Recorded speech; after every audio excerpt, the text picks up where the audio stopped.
বন্ধন নিউজে আপনাদের স্বাগত। শুরু করছি আজকের খবরের এই অংশটি নিবেদন করছে চুঁচুড়া নবজীবন ফাউন্ডেশন। কাঠফাটা রোদে প্রচার সারলেন হুগলি লোকসভা আসনের তৃণমূল প্রার্থী রচনা ব্যানার্জি। রচনা ব্যানার্জির সঙ্গে প্রচারে বেরিয়ে তার গাড়িতে অসুস্থ হয়ে পড়লেন বাঁশবেড়িয়া পৌরসভা চেয়ারম্যান আদিত্য নিয়োগী। বিধায়ক তপন দাশগুপ্তর গাড়িতে তাকে নিয়ে যাওয়া হয় চিকিৎসার জন্য। হুগলির তৃণমূল প্রার্থী রচনা ব্যানার্জি এদিন সপ্তগ্রাম বিধানসভা এলাকার ভোট প্রচারে আসেন। এদিন সকালে বাঁশবেড়িয়া হংসেশ্বরী মন্দিরে পুজো দিয়ে জনসংযোগ প্রচারে নামেন তিনি। বাঁশবেড়িয়া থেকে ডানলপ কোর্ট পর্যন্ত চলে তার জনসংযোগ প্রচার কর্মসূচি। প্রার্থীর সঙ্গে এদিন ছিলেন বিধায়ক তপন দাশগুপ্ত, অসীমা পাত্র, বাঁশবেড়িয়া পৌরসভার চেয়ারম্যান আদিত্য নিয়োগী। হংসেশ্বরী মন্দিরে পুজো দিয়ে বেরোনোর পর হুটখোলা গাড়িতে জনসংযোগ করছিলেন প্রার্থী রচনা ব্যানার্জি। সেই গাড়িতেই হঠাৎ অসুস্থ হয়ে পড়েন বাঁশবেড়িয়া পৌরসভা চেয়ারম্যান আদিত্য নিয়োগী। তাকে তুলে বিধায়ক তপন দাশগুপ্তর গাড়িতে করে নিয়ে যাওয়া হয় প্রাথমিক চিকিৎসার জন্য। জানা গেছে প্রচণ্ড গরমের জন্য অসুস্থ হয়ে পড়েন তিনি।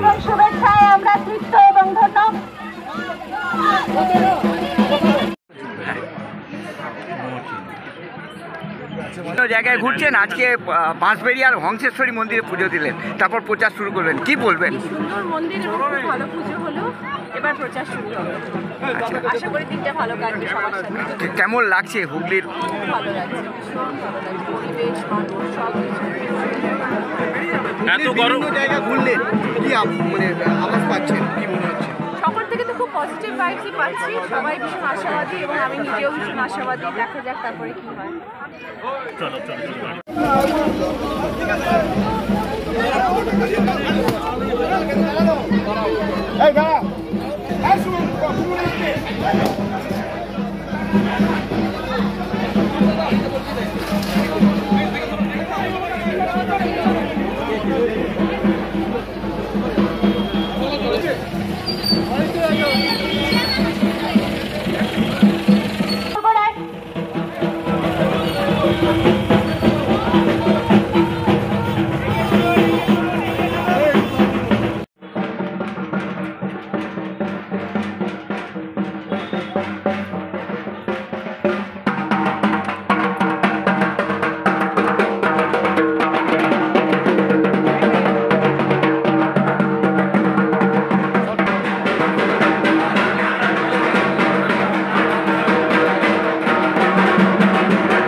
রচনাদি আপনার দুর্গদায় দিদি নাম্বার 1 খ্যাত রচনাদি বাংলা চলচ্চিত্র তথা বিভিন্ন চলচ্চিত্র রচনা বন্দ্যোপাধ্যায় মানুষের সেবায় মানুষের দরবারে আজ আপনাদের কাছে হাজির হয়েছেন মানুষের আশীর্বাদ নিতে।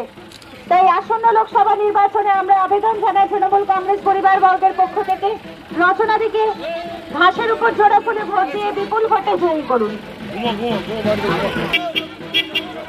সমস্ত জনতাকে আমরা আমাদের ভালোবাসা, শুভেচ্ছা রচনাদির পক্ষ থেকে অভিনন্দন জানাই। সাথে সাথে আবেদন জানাই, ফুল ছুড়বেন না, দয়া করে কেউ ফুল ছুড়বেন না। ঘাসের উপর জোড়া ফুলে ভোট দেওয়ার আবেদন জানিয়ে আমরা এগিয়ে চলেছি হংসেশ্বরী মন্দিরে পুজো দিয়ে। চলুন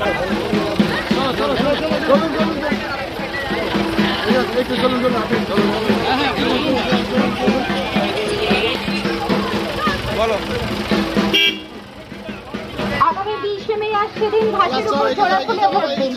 এই আবেদন জানিয়ে রচনাদি এগিয়ে চলেছেন আপনাদের দিকে, আপনাদের দোরগোড়ায়। প্রতিটা এলাকার প্রতিটা মানুষের ভালোবাসা তৃণমূল কংগ্রেস কামনা করে। রচনা বন্দ্যোপাধ্যায় বাঁশবেড়িয়া রাস্তা দিয়ে হংসেশ্বরী গেস্ট হাউসের সামনে দিয়ে এগিয়ে চলেছেন। এই আনন্দ সম্মিলিত যোগদানে আপনাদের উপস্থিতি এবং শুভেচ্ছা আমরা একান্তভাবে তৃণমূল কংগ্রেস পরিবার কামনা করে। হুগলি লোকসভা কেন্দ্রে সত্যি খুব কষ্ট, কিছু করার নেই, কিন্তু সবাই তো করছে। এত মানুষ যদি কষ্ট করে দাঁড়িয়ে আছে তাদের জন্য কিছুটা তো আমাদের দায়বদ্ধতা বর্তায়। সবার এত ভালোবাসা, সবার এত আশীর্বাদ পাচ্ছি, সেটার জন্যই তো আসা। পরিবেশ তো রসাতলে চলে যাচ্ছে, মানে এই যে এত গরম, পরিবেশ নিয়ে কি কোনো কথা বলছেন মানুষকে? গরমটা কে করবে বলো তো? কে করতে পারে? ওপরে ঠাকুর ছাড়া তো কেউ কিছু করতে পারে না।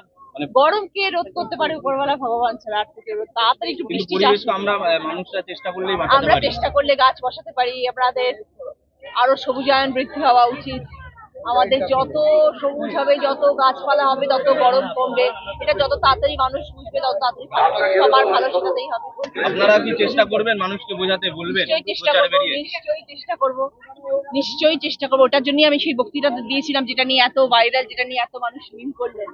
আমার বক্তব্য এটাই ছিল, চারিদিকে এত সবুজায়ন, এত সবুজ, আজকে সিঙ্গুরের জমি, সেই জমিতেই গরুরা চড়ছে এবং সেই জমিতেই গরুরা ঘাস খাচ্ছে, আর সেই জমির ফসল আমরাও খাচ্ছি। এবং প্রতিটি বাড়ির যে সবজি সবাই কিনতে যাচ্ছে, সেই সিঙ্গুরের জমি থেকে সবজি বেরোচ্ছে এবং সবাই সেটা কিনতে যাচ্ছে এবং সবাই সেটা খাচ্ছে।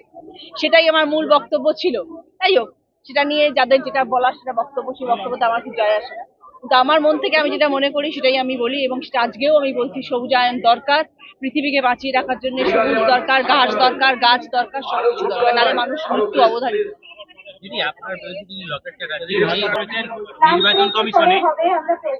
নির্বাচন কমিশনে একটা অভিযোগ দায়ের করেছেন আপনি এবং চুঁচুড়ার বিধায়ক অসিত মজুমদারের নামে।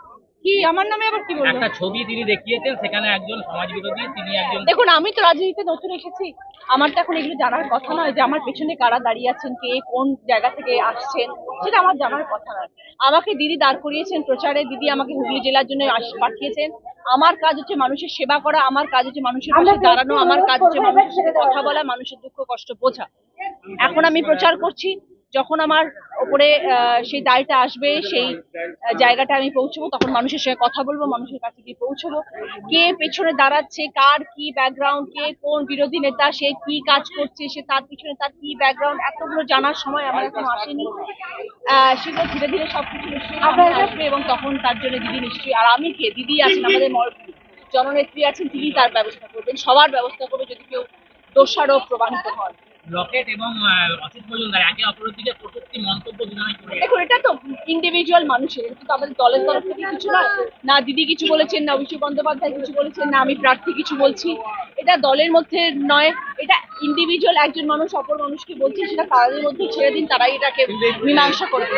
কিন্তু এই যে পার্সোনাল অ্যাটাকটাকে, এটাকে কিভাবে দেখছেন আপনারা? দেখো, এটা একদম নিজস্ব পার্সোনাল ব্যাপার। আমি এই ব্যাপারে এই মুহূর্তে মন্তব্য করতে চাই না, কারণ আজকে আমি এখানে প্রার্থী, আমি মানুষের কাছে এসেছি, মানুষের ব্যাপারে কথা বলবো।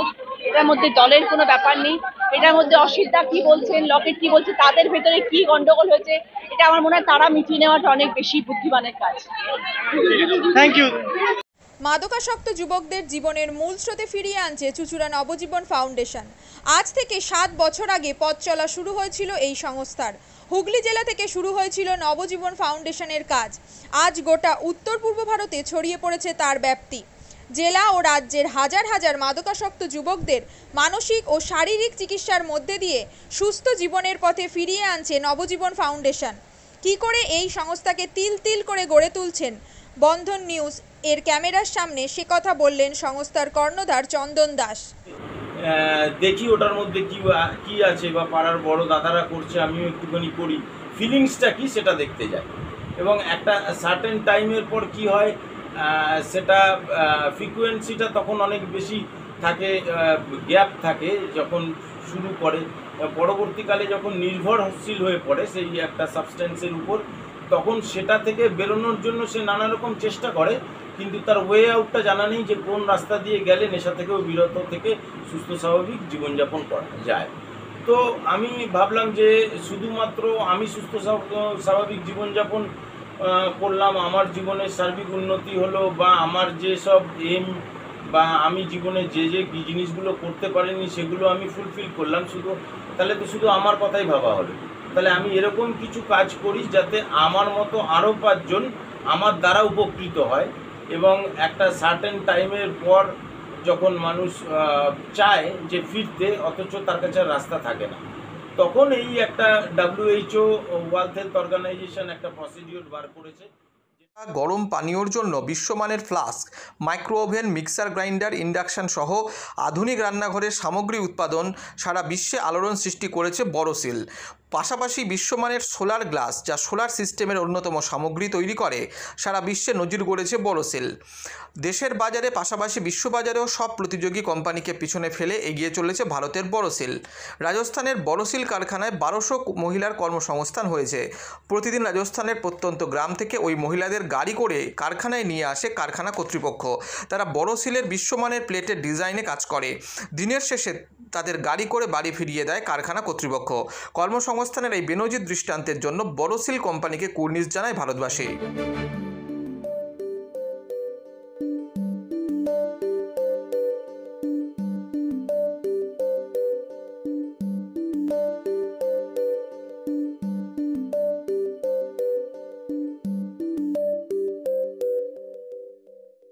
At Borosil, our products touch our customers' lives in many ways. Our philosophy is simple: understand the evolving needs of our customers and deliver solutions to meet them.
We look beyond business.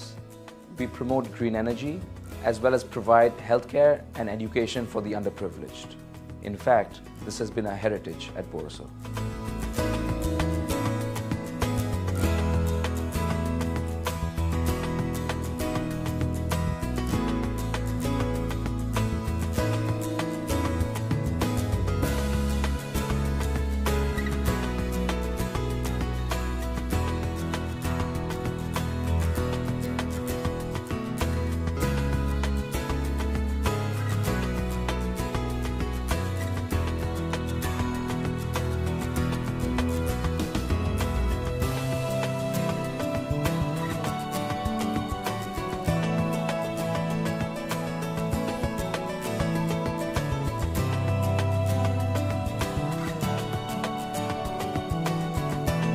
Our products are developed with innovation and thought.